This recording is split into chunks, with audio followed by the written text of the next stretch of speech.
in the blanks. The St. Lawrence Valley separated the dash from the Appalachian Ranges. The answer is Labrador Plateau from the Appalachian Ranges. Second, the Great Lakes of North America are together called HOMES. H-O-M-E-S. HOMES. Third, the largest freshwater lake in the world is Lake Superior. The answer is Lake Superior. S-U-P-E-R-I-O-R. Next, the regions specialized in the production of specific crops are called crop belt. The answer is crop belt. C-R-O-P-B-E-L-T. The last one. People engaged in lumbering are called lumberjacks. The answer is lumberjacks. L-U-M-B-E-R-J-A-C-K-S.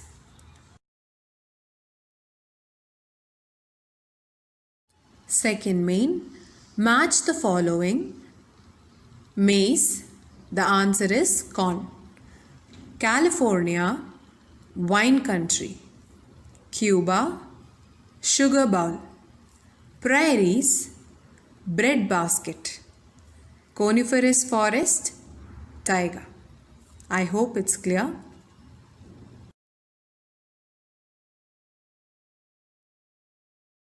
Third main, answer the following. First question, why is North America called the land of prairies? The answer is, the central plains of North America are also known as the Great Plains or the prairies. There is a vast grassland between the Rockies and the Great River Basin, Mississippi and Missouri, which is also known as the prairies. This plain land is known for wheat cultivation and animal rearing. It is called the wheat bowl or the bread basket of the world. Second one.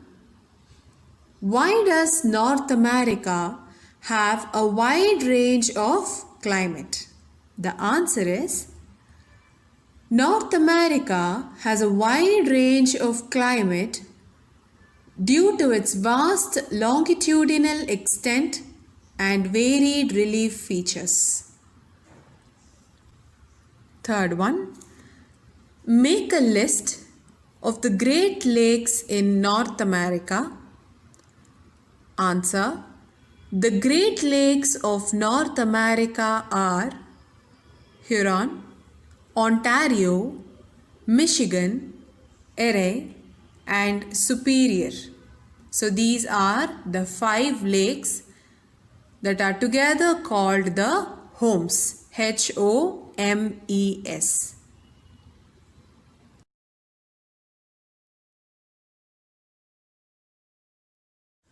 When we talk about any game, let's say football, can we play football with hands? We can't, right? Because the rules of the game explains that if one catches the ball by hand, it would be a foul. Likewise, if you are going to school, you have to be in your school uniform.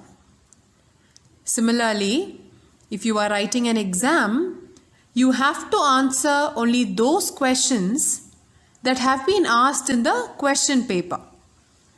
You cannot take any question and answer anything you want, correct? As you won't be given marks for it, correct? So, those are certain rules laid down to be followed. Similarly, for a country which is as big as India or any other nation, there is a requirement for the rules to be formulated, which is nothing but the Constitution. Right?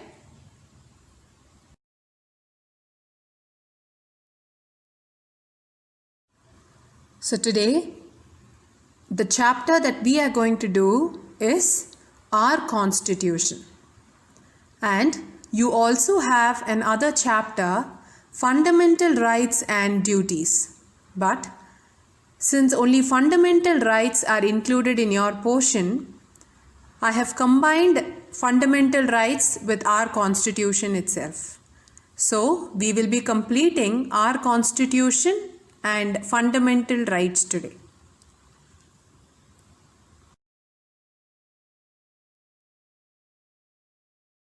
We just got familiar with the word Constitution. We will now know the need for a Constitution. A Constitution is necessary for a country like India with greater population, different people and cultures. It protects the rights that a citizen has to enjoy, and it is very much necessary to make sure that no citizen suffers discrimination, injustice based on caste, creed or religion. So that is why Constitution is very, very necessary.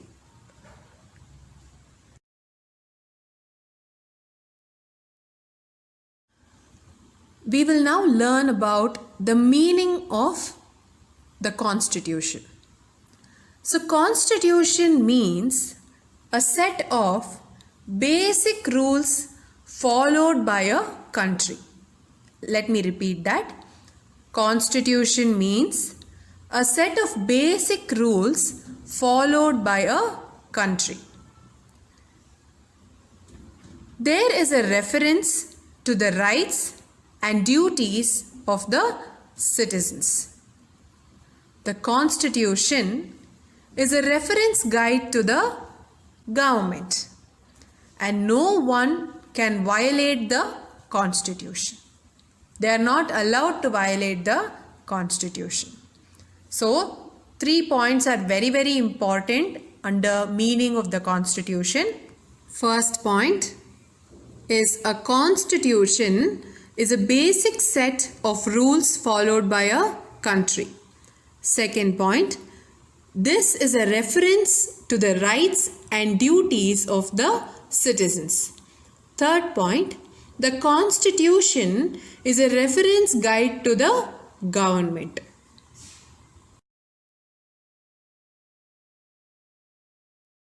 We will now learn about the importance of the Constitution. The Constitution is prominent as it is the fundamental law of the country. What is fundamental? Fundamental is nothing but the base, which is most necessary. Everyone has to follow it. All people, including the President, the Prime Minister, the parliamentarians, judges and officers are bound by it. You know that they are all people who are at a higher post, but still they have to abide to the Constitution. A Constitution protects the rights of the citizens as all are equal before the law. It functions as a reference guide to the duties to be performed by the government. It coordinates the functions of the democratic institutions such as legislature, executive and judiciary. If you all could recollect, in your 6th standard, you have learnt about the 3 organs of the government. under the government chapter. So the three organs are legislature, executive and judiciary. A legislature forms the laws, LAWS. An executive implements the laws that are formed, LAWS. Okay. The judiciary deals with the issues of justice. I am sure you have all learnt about this. And you have also learnt that India is a democratic country. What does that mean? A democratic government functions through the elected representatives of the people. So we elect our representative, right? So that is why India is called a democratic country. It also organizes better relations between the government and the individual. So these points are very important under importance of the Constitution. I hope it's clear for all of you.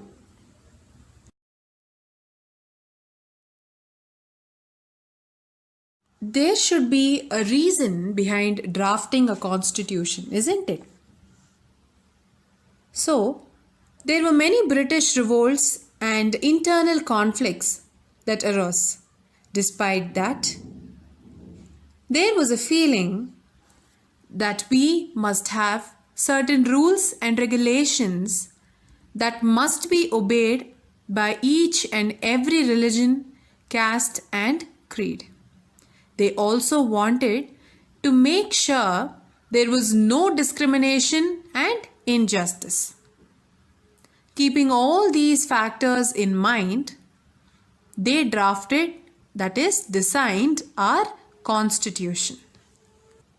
To begin with the drafting of the Constitution, a Constituent Assembly was prepared. And this Constituent Assembly consisted of the elected representatives. They all came together for the purpose of drafting or adopting a constitution. They took ideas from the other constitutions formed in the world. So our constitution gained momentum, that is, they tried to make it faster. It started in 1946. It took 3 years to draft our constitution. We finally drafted our constitution in 1949 and it came to being in 1950. They decided to follow a federal and secular constitution. Here, federal is nothing but a decentralized administration. So in this system of government, several states form a unity, but they remain independent in internal affairs. All the states will have their own powers, but still they all have to abide to the rules and regulations put up from the central. But Dr. Rajendra Prasad was elected as the first president of the Constituent Assembly. In order to hasten the process of preparing the Constitution, the Assembly created various committees. The chairman of the drafting committee was Dr. B.R. Ambedkar. He campaigned against the social discrimination towards the untouchables. The Constitution was finally drafted in 1949 and came into being in 1950. The Constitution was adopted by the Constituent Assembly on 26th November 1949, which is celebrated as the Constitutional Day. And the Constitution came into being on January 26th, 1950. There were 299 members, 299 members in the Constituent Assembly.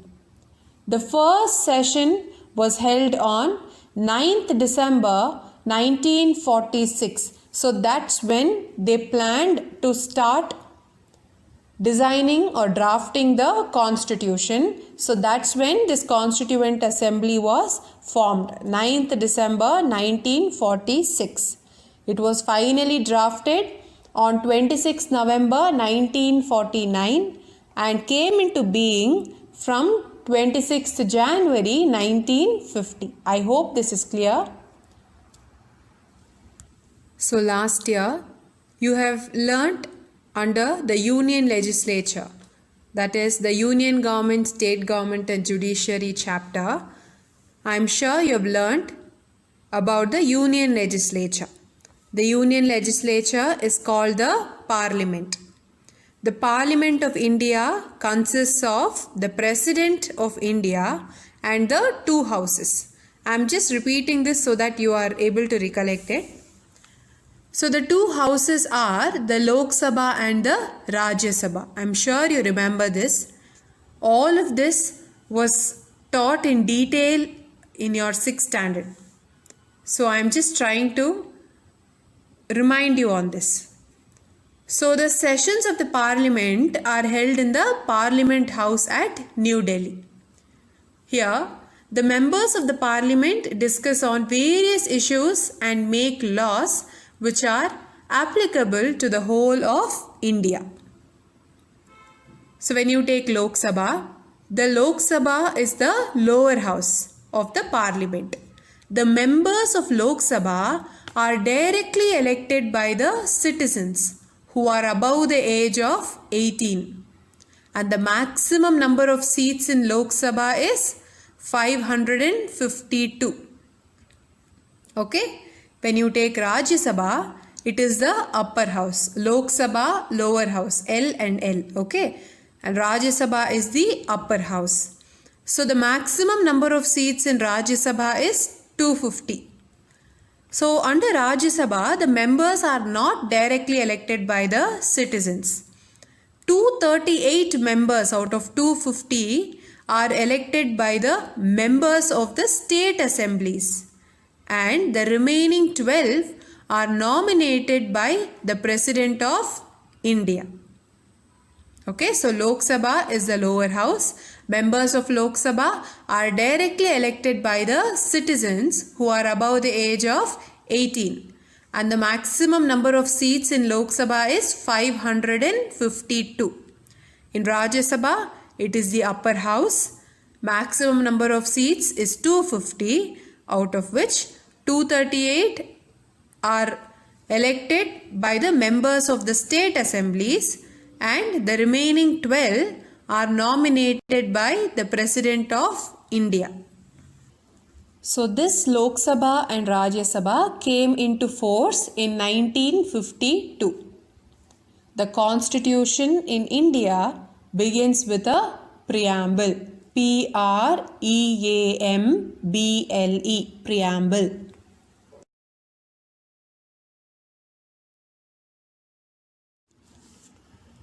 Preamble to the Constitution. The Constitution of India begins with a preamble. The preamble is considered as the heart of the Constitution. I am going to read this preamble and I want you all to read along with me. Of course, there were a lot of pictures available in the internet, but I have used the picture that is there in your textbook so that it is easy for you all to follow. So let's start. We, the people of India, having solemnly resolved to constitute India into a sovereign, which means independent, socialist democratic republic, which means a state in which supreme power is held by the people and their elected representatives, and which has an elected or nominated president rather than a monarch. That is, we follow no kingship. And to ensure that citizens have social, economic and political justice. Let's repeat. We, the people of India, having solemnly resolved to constitute India into a sovereign, socialist, democratic republic, and to ensure that citizens have social, economic and political justice. Freedom of thought, expression, belief, faith and worship, equality of status and employment, and to promote among all fraternity, assuring the dignity of the individual and unity and integrity of the nation. Unity, is staying united, that is undivided, and integrity is having a strong moral principle. In our Constituent Assembly, this day of November 26th, 1949, we adopt, enact and give ourselves this Constitution. So this is the preamble of our Constitution, and the preamble is considered as the heart of the Constitution. I have explained the difficult words in the preamble. I have also mentioned that over there to your left so that it is easy for you to refer if you are going to read it once again.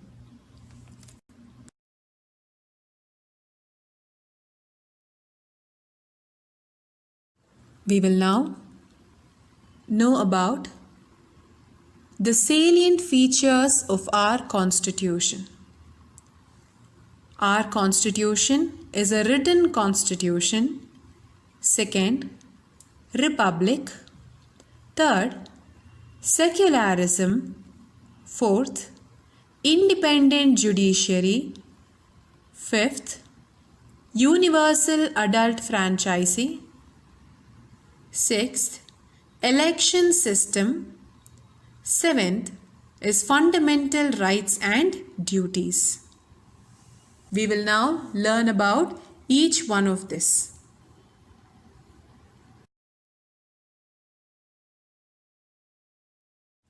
The first one, the written constitution.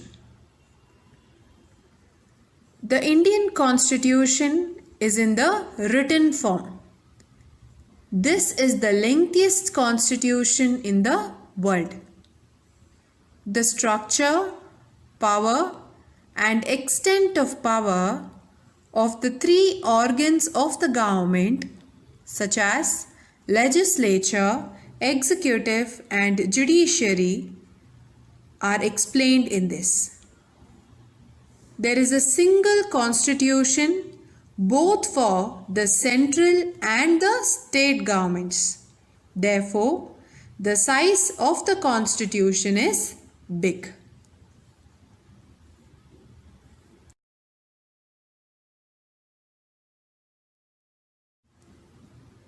Next is about the republic. The Constitution has declared India as a republic. In case of this system, there is no rule of the king. Instead, there is the rule of the elected representatives by the people.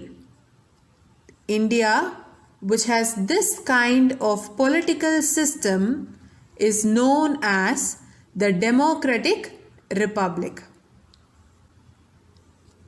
So, Dr. Rajendra Prasad was the President of the Constituent Assembly. Dr. B.R. Ambedkar was the Chairman of the Drafting Committee, and Pandit Jawaharlal Nehru was the first Prime Minister of the Free India. Okay, next. Fundamental rights and duties.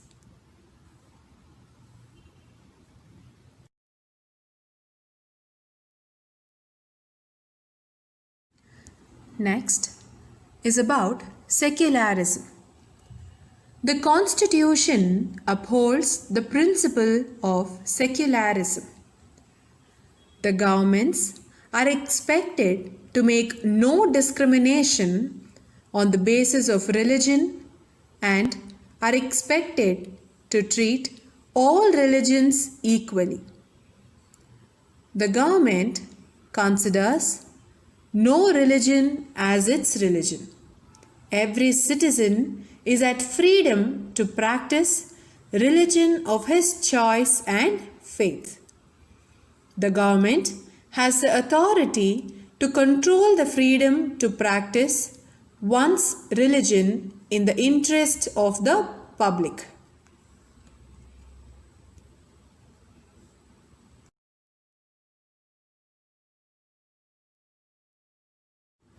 Next is independent judiciary. The judiciary is independent of executive and legislature and has adequate powers. Neither the government nor the parliament can interfere with the functioning of the judiciary. All are equal before the court of law and all have the right for justice in the principle of the judiciary. The decision of the Supreme Court is final and all are expected to adhere to it.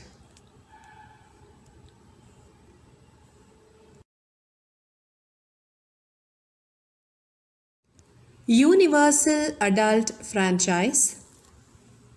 The system of electing representative through voting of adult members in a sense 18 years and above. So only if you are 18 you are allowed to vote, is called universal adult franchise. Let me repeat. The system of electing the representatives through voting of adult members is called universal adult franchise. All the citizens are eligible for voting without any discrimination. Only then a good government comes to power. And the Constitution wishes to establish the welfare state, a state which sets a goal to provide social and economic security to all its citizens is generally known as the welfare state.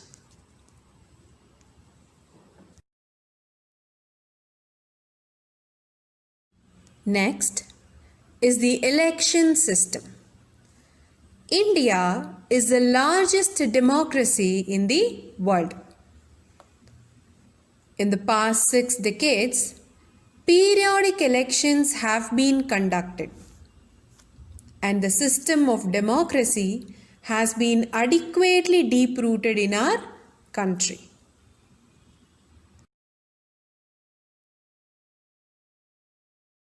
Actually, fundamental rights and duties is a feature of our Constitution. But since it is also a separate chapter in your textbook and fundamental duties are not included in this academic year, we are left to do only fundamental rights. So, I have combined our constitution and fundamental rights together. So, even for your semester exam, fundamental duties is not included. You have to learn only about fundamental rights and our constitution chapter. So, I have combined these two. I hope that is clear for all of you. Now, let's start fundamental rights. There are 6 fundamental rights and 11 fundamental duties.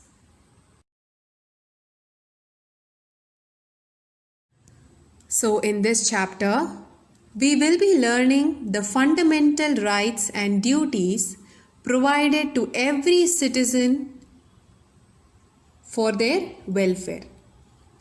So a right means the authority given to a citizen.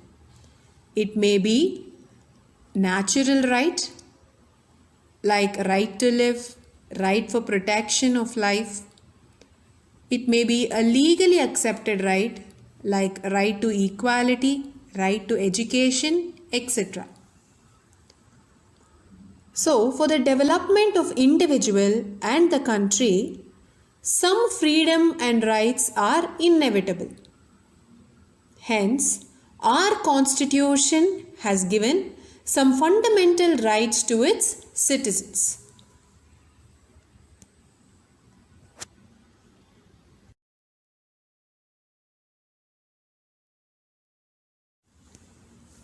Next, let us learn the types of fundamental rights. The Constitution of India has prominently provided 6 fundamental rights to all its citizens. Number 1, right to equality. Second, right to freedom. Third, right against exploitation. Fourth, right of religion. Fifth, cultural and educational right. Sixth, right to constitutional remedies. Now, can you all repeat with me? Let's begin. The types of fundamental rights are right to equality, right to freedom, right against exploitation, right of religion, cultural and educational right, and right to constitutional remedies. We will learn about each one of this in detail.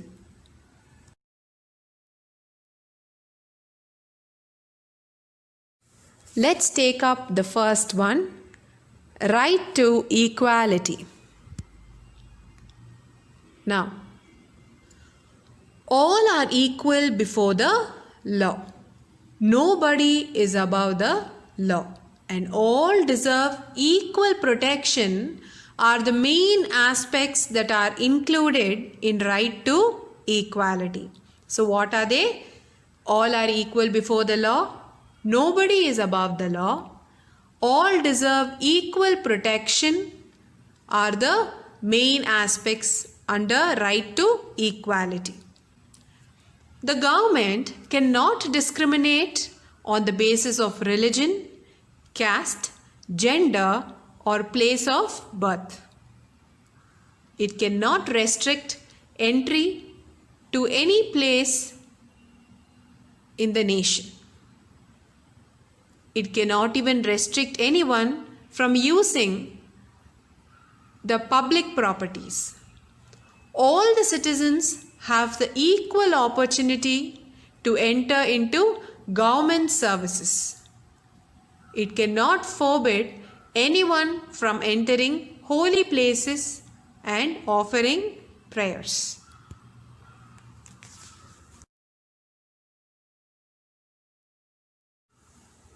Next, The second one is right to freedom. The right to freedom given in the Constitution provides the following to everyone: right to speech and freedom of expression. Next, right to participate in peaceful public meetings. Next, right to establish institutions and associations. Next, right to travel throughout the country without any restrictions. Next, right to live in any part of India.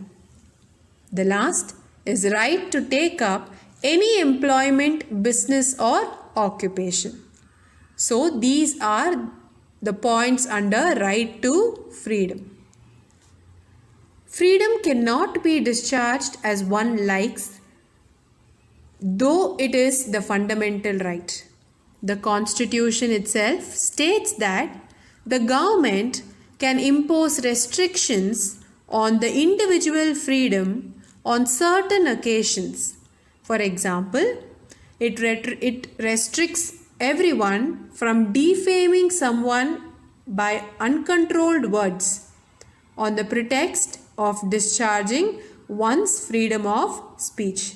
So just because you are given a right to speech, that doesn't mean you can defame someone.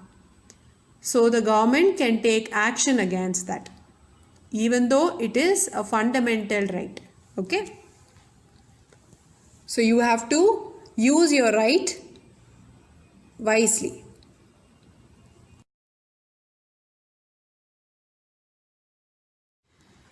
Right against exploitation. The objective of this right is to prevent exploitation of poor, women, children, and the weaker sections of the society. In order to restrict exploitation in the name of religion, caste, gender, etc., the state and the central governments have enforced many laws. For example, taking dowry is a punishable offense. Even the practice of bonded labor is prohibited. Employing children in industries and factories is strictly prohibited. That is, it is also banned. The children are expected to get education till the age of 14 years.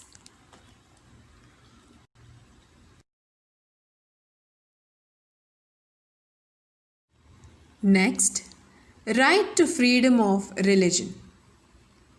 The citizens of India have the right to accept and follow religion of their own choice. Everyone has the right to observe their religious practices without disturbing peace, discipline, and hygiene.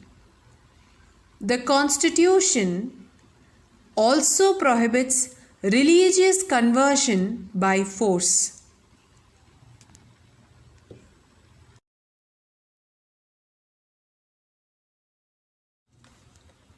Cultural and educational rights.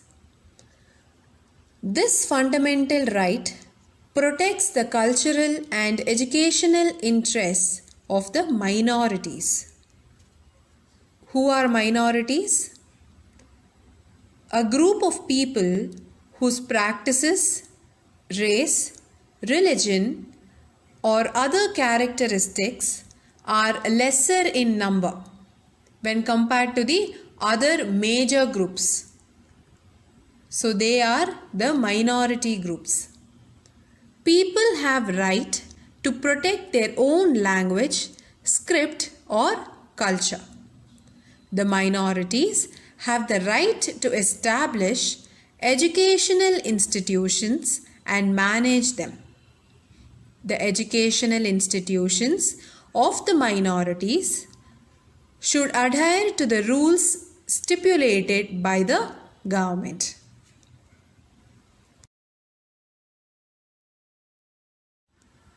Right to constitutional remedies.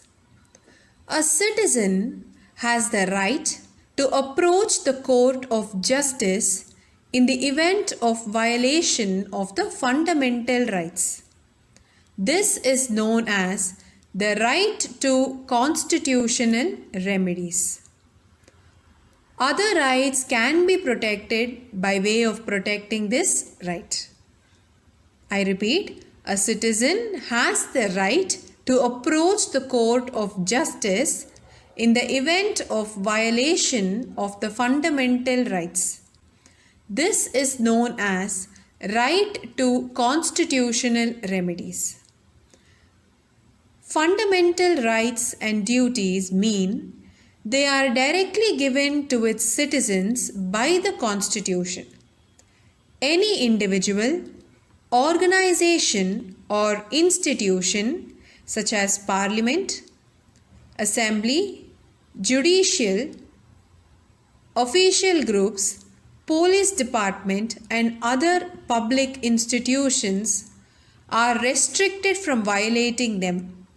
In the event of violation, the person can directly approach the High Court or the Supreme Court and seek justice. In the event of violation of fundamental rights and duties, a petition can be filed either in the State High Court or the Supreme Court of India.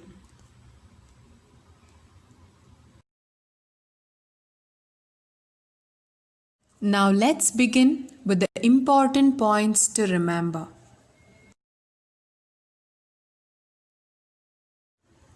Meaning of Constitution. A constitution is a basic set of rules followed by a country. This is a reference to the rights and duties of the citizens. The Constitution is a reference guide to the government. Importance of the Constitution.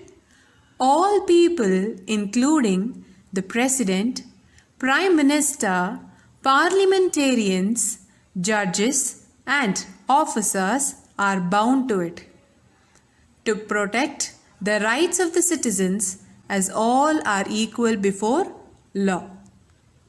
It functions as a reference guide to the duties to be performed by the government. It coordinates the functions of the democratic institution such as legislature, executive and judiciary. It also organizes better relations between the government and the individual. Drafting Committee of the Constitution. The Constitution was framed by the Constituent Assembly. Dr. Rajendra Prasad was elected as the first President of the Constituent Assembly. In order to fasten the process of preparing the Constitution, the Assembly created various committees. The chairman of the drafting committee was Dr. B.R. Ambedkar. The Constitution was adopted by the Constituent Assembly on 26th November 1949, which is celebrated as the Constitutional Day. The Constitution came into force on January 26, 1950.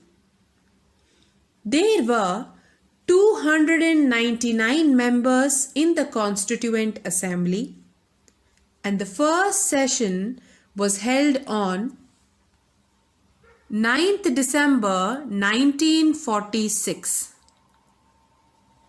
Lok Sabha and Rajya Sabha came into force in 1952. The Constitution in India begins with a preamble. Preamble.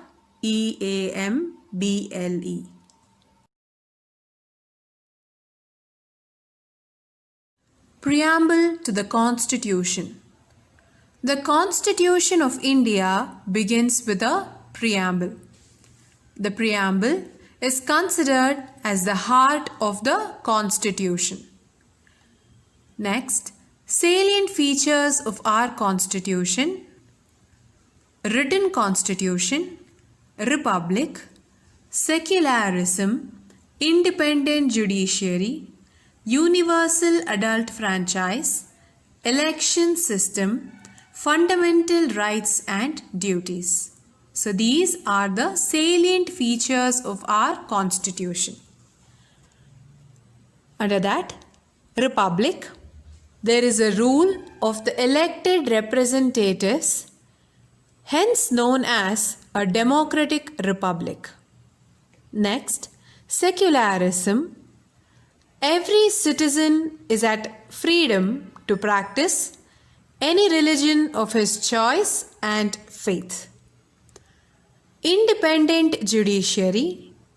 The government nor the parliament can interfere with the functioning of the judiciary. The decision of the Supreme Court is final.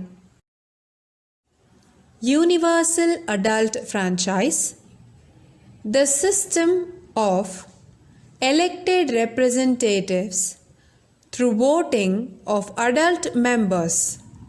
All citizens are eligible for voting without any discrimination. Fundamental rights and duties. A right is an authority given to a citizen. The responsibility of an individual to his country is known as duty. Types of fundamental rights: right to equality, right to freedom, right against exploitation, right to religion, cultural and educational right, right to constitutional remedies.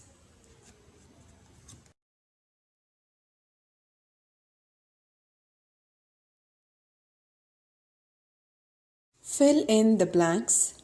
The Constitution of India begins with dash. The Constitution came into force on dash.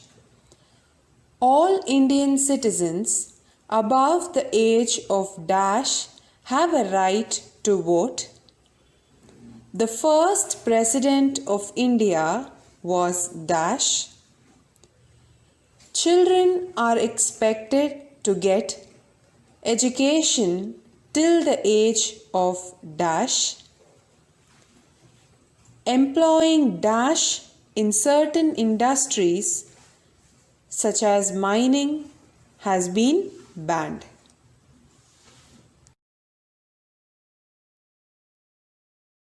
Answer the following. What is secularism? Second, what is a republic? Third question, how many members were there in the Constituent Assembly?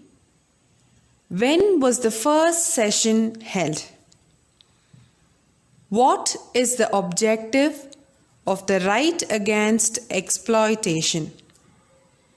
The last one, list the 6 fundamental rights provided by the Constitution of India.